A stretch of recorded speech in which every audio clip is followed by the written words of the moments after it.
नमस्कार दोस्तों, आप सभी का स्वागत है आप सभी के आपके अपने YouTube चैनल धीरज एडू पॉइंट पर।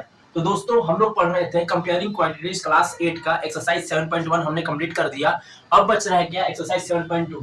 तो दोस्तों इसको हम लोग कंप्लीट कर देंगे आज। यानी कि जो पहला क्वेश्चन क्या रखा है कि during a sale a shop offer a discount 10% on the marked price of all the jeans. यानी कि जो दुकानदार है वे जींस के जो एमआरपी के हिसाब से है उस पर 10% का डिस्काउंट दे रहा है। Clear. What would a customer have to pay for a pair of jeans marked at 40, 50 and two shirts marked at 850 each? यानी कि जो जींस का जो एमआरपी है वो 1450 रुपया है और एक शर्ट का जो कीमत है एमआरपी के हिसाब से 850 रुपया है।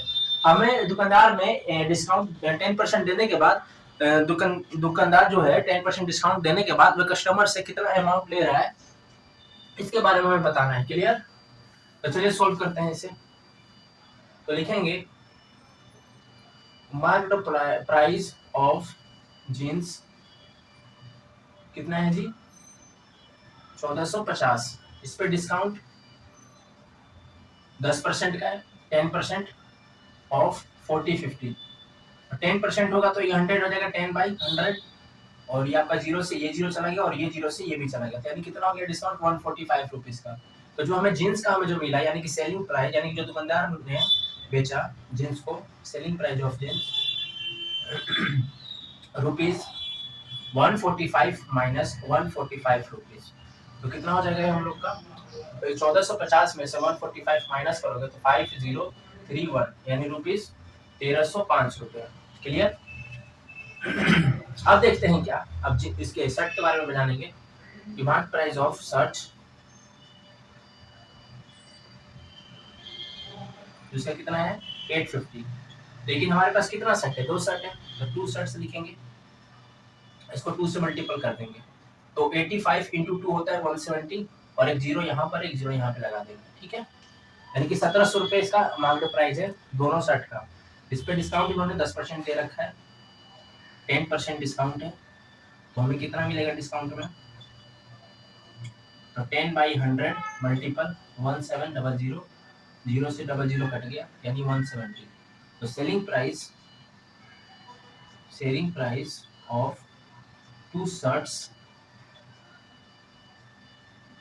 कितने हो जाएंगे 1700 माइनस 170।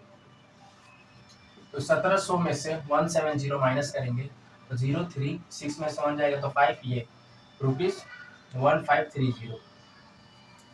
अब लिखेंगे कि टोटल अमाउंट नहीं तो लिखेंगे क्या पूछा इससे question C what would a customer have to pay for a pair. ठीक है। लिखेंगे कि total amount to be paid by the customer total amount to be paid by the customer कितना हो जाएगा इसका रुपीज 1530 प्लस 1305। कैलकुलेट करेंगे इसका तो 1530 1305 तो 53828 यानी कि रुपीज 2835 हमारा आंसर हो गया। ठीक है लग रहा है। ठीक है। तो विनोद ने कितना पेमेंट किया सेल टैक्स के साथ ये हमें बताना होगा। ठीक है। तो हम लोग लिखते हैं कि the price of a TV is 13,000। तो हम लोग लिखेंगे क्या तो मार्क्ड प्राइस ऑफ इसका marked price of a TV rupees 13,000। Okay. Sale tax कितना लग रहा है इसका सेल टैक्स तो 12%। तो 12% को 13,000 से करेंगे यानी कि इसको 100 करेंगे हटा देंगे 12% इसको तो डबल जीरो से डबल जीरो काट देंगे और 12 मल्टीपल 130 तो कितना होगा 12 को 130 से मल्टीप्लाई करो 3 दूनी 6 3 2 और 1 156 यानी कि 1560 रुपीज। इसने कितना किया 13,000 रुपए दिया उसके बाद 1560 रुपए दिया सेल टैक्स। तो विनोद ने कितना पेमेंट किया हमें ये बताना है कि विनोद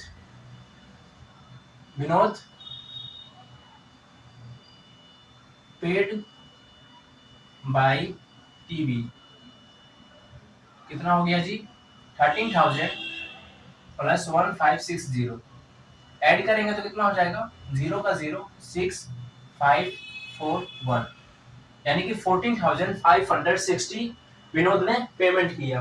क्लियर, ठीक है।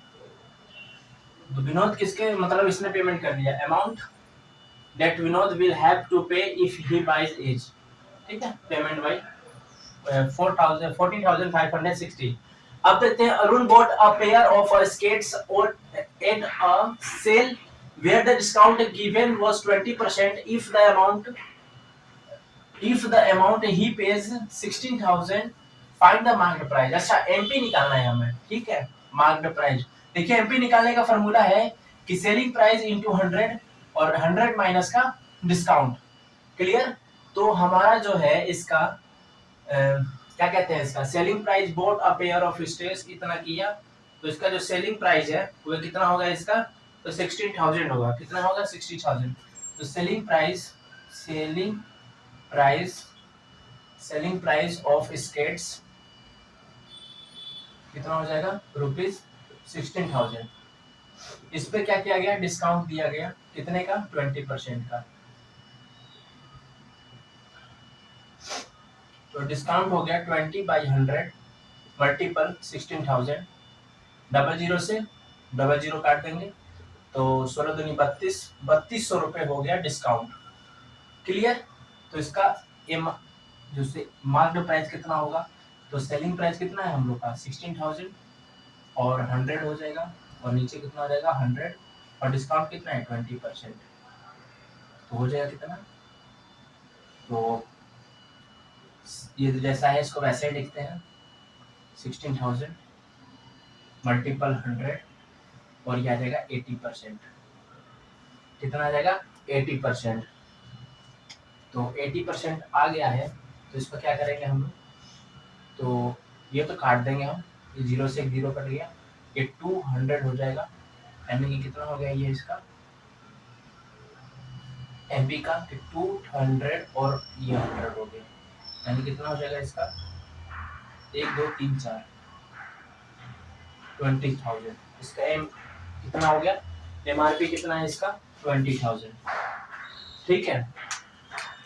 तो वही है, स्केट्स का जो सेल था उसका, स्केट्स जो उसका एमआरपी था कितना था 20,000, और उसका जो सेलिंग प्राइस था 16,000 था, ठीक है। अब बढ़ते हैं क्वेश्चन नंबर 4 और 5 का। तो देखिए क्वेश्चन नंबर 4 में क्या कह रहा है कि I purchased a hair dryer ₹5,400 including 8% GST VAT, find the price before VAT was added. ठीक है, हमें ये बताना है कि मैंने एक हेयर ड्रायर बाल सुखाने वाला एक मशीन खरीदा हूं जिसका एमआरपी सॉरी खरीदा हूं मैं, यानी कि सीपी जो मेरा है यानी क्या है 5,400, ठीक है। तो इसका एमआरपी बताना है कि इसका मार्केट प्राइस कितना है, कितना 8% इसका अगर इसमें वीएटी लगा दिया जाता है तो इसका एमपी कितना निकलेगा, हमें यही बताना है। Find the price before VAT was added, तो हमें यही निकालना है। तो देखते हैं, मैं मानता हूं कि let the market price of hair dryer ₹100, okay. इसमें हमारा वीएटी वेट लग गया है, यानी 8% मल्टीपल कितना हो जाएगा ₹100। तो 8% घटाएंगे तो परसेंटेज हटाएंगे तो 100 हो जाएगा, तो ये हो जाएगा कितना, तो ये तो 100 को करेंगे तो ये हो जाएगा कितना, 100 को 100 से काटेंगे कितना हो जाएगा ₹8, है ना। तो इसका जो एसपी जो सेलिंग प्राइस है कितना हो जाएगा, इसका सेलिंग प्राइस 100 प्लस 8 हो जाएगा 108 हो जाएगा। सेलिंग प्राइस कितना हो गया 108 हो जाएगा। यदि if selling price 108 then market price कितना होगा, हमें ये बताना होगा। तो 108 बाई 100 करेंगे, 108 बाई 100 करेंगे, ठीक है। और नहीं तो सेलिंग प्राइस हमें बताना है तो 100 बाई 108 होगा, 100 बाई 108 होगा, 100 बाई 108 होगा। यदि हमें ₹1 का बताना होगा, 108 का है तो इतना हो गया। यदि हमें कितना बताना है 5,400 का, इफ सेलिंग प्राइस ₹5,400 तो देन मार्क्ड प्राइस कितने हो जाएंगे 100/108 इंटू 5400। देखिए इसको मल्टीप्लाई करते हैं, तो यदि मैं इसको 3 से करता हूँ तो ये तो इससे जाएगा नहीं, तो इसको हम लोग 9 से करते हैं। 9 1 जा 9, 9 2 सा 18, तो 9 1 जा 9, 9 2 सा 18, 9 6 सा ये हो जाएगा और 12 5 60, यानी कि हो जाएगा 5000। कितना हो जाएगा 5000। तो इसका जो एमपी है यानी कि मार्केट प्राइस जो है, मार्क प्राइस जो इसका मार्केट प्राइस जो दिख रहा है हम लोग को, ये कितना हो जाएगा 5000। Market price of a hair dryer ये हो जाएगा ₹5000। ठीक है, बहुत आसान सा क्वेश्चन था, दोबारा आपको समझाने की कोशिश करूंगा। ये देखिए मार्केट प्राइस हमें दिया नहीं है, इसको मैं मानता हूँ कि 100 रुपये है, ठीक है। उसके बाद VAT यानी कि 8% लग गया, तो हम लोगों ने 100 to 100 से इसको डिवाइड कर दिया, काट दिया, तो बच गया 8 रुपये। सेलिंग प्राइस 100 + 8 ये हो जाएगा कितना 108। क्लियर, सेलिंग प्राइस कितना हो जाएगा 108 हो जाएगा। उसके बाद देखिए सेलिंग प्राइस यदि 108 है तो मार्केट प्राइस कितना होगा, तो 100/108 हो जाएगा। सेलिंग प्राइस 5400 है, तो मार्केट प्राइस कितना होगा, तो इसको मैंने इससे डिवाइड किया, काट पीट करके 5000 हो गया, तो इससे लिया market price of a hair dryer 5000। ठीक है, अब क्वेश्चन नंबर 5 की ओर देखते हैं। ये सेम टू सेम उसी तरीके से बनेगा। was purchased including GST 18, find the price of an article. Let the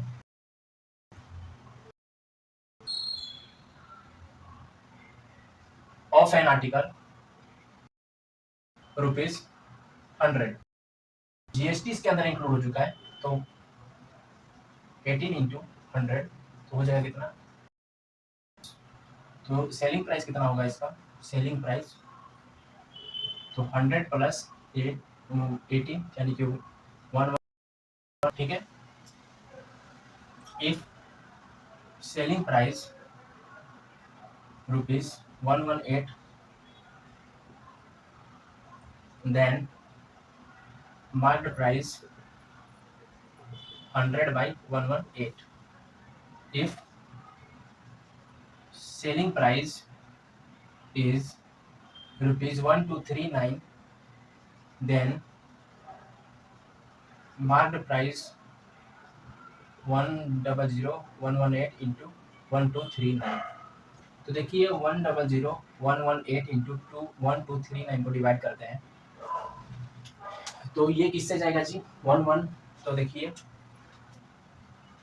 तो ये आपका चला जाएगा 118 को इससे काटे, तो एक बार मैं इसको 3 से काटता हूँ तो यह जाएगा 28, तो 3 से तो जाएगा नहीं, और 9 से तो नहीं जाएगा, 7 से नहीं जाएगा। एक बार इसको मैं डिवाइड करता हूँ, ये 50 हो जाएगा, तो हो जाएगा 59।